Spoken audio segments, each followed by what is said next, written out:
অঞ্চলে কি কোটা বাতিল হবে? অর্জন কি হবে?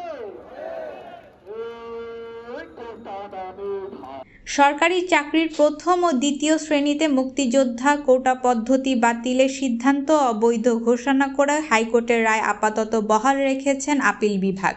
একই সঙ্গে পূর্ণাঙ্গ রায় প্রকাশ হলে রাষ্ট্রপক্ষকে লিভ টু আপিল করতে বলেছেন আদালত। বৃহস্পতিবার প্রধান বিচারপতি ওবায়দুল হাসানের নেতৃত্বে 6 বিচারপতির আপিল বেঞ্চে আদেশ দেন। শুনানিতে আপিল বিভাগ রাষ্ট্রপক্ষের উদ্দেশ্যে বলেন, আপাতত হাইকোর্টের রায় যেভাবে আছে সেভাবে থাকুক।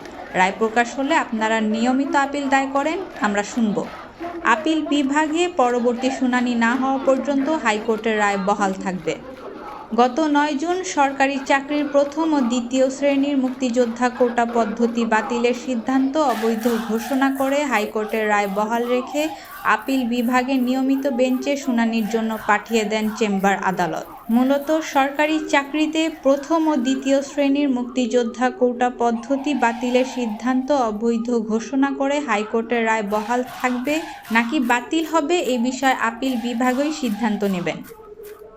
গত 9 জুন সকালে সরকারি চাকরিতে প্রথম ও দ্বিতীয় শ্রেণীর মুক্তিযোদ্ধা কোটা পদ্ধতি বাতিলের সিদ্ধান্ত অবৈধ ঘোষণা করে হাইকোর্টের রায় স্থগিত চেয়ে আবেদন করে রাষ্ট্রপক্ষ। গত 5 জুন সরকারি চাকরিতে প্রথম ও দ্বিতীয় শ্রেণীর মুক্তিযোদ্ধা কোটা পদ্ধতি বাতিলের সিদ্ধান্ত অবৈধ ঘোষণা করে হাইকোর্ট। এ বিষয়ে জারি করা রুল যথাযথ ঘোষণা করে বিচারপতি কে এম কামরুল কাদের ও বিচারপতি খিজির হায়াতের হাইকোর্ট বেঞ্চে রায় ঘোষণা করেন।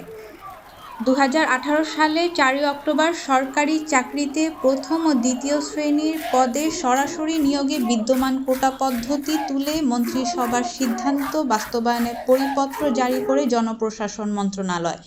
কোটা বাতিলের মন্ত্রিসভার সিদ্ধান্তে একদিন পর জনপ্রশাসন মন্ত্রণালয় এ পরিপত্র জারি করে।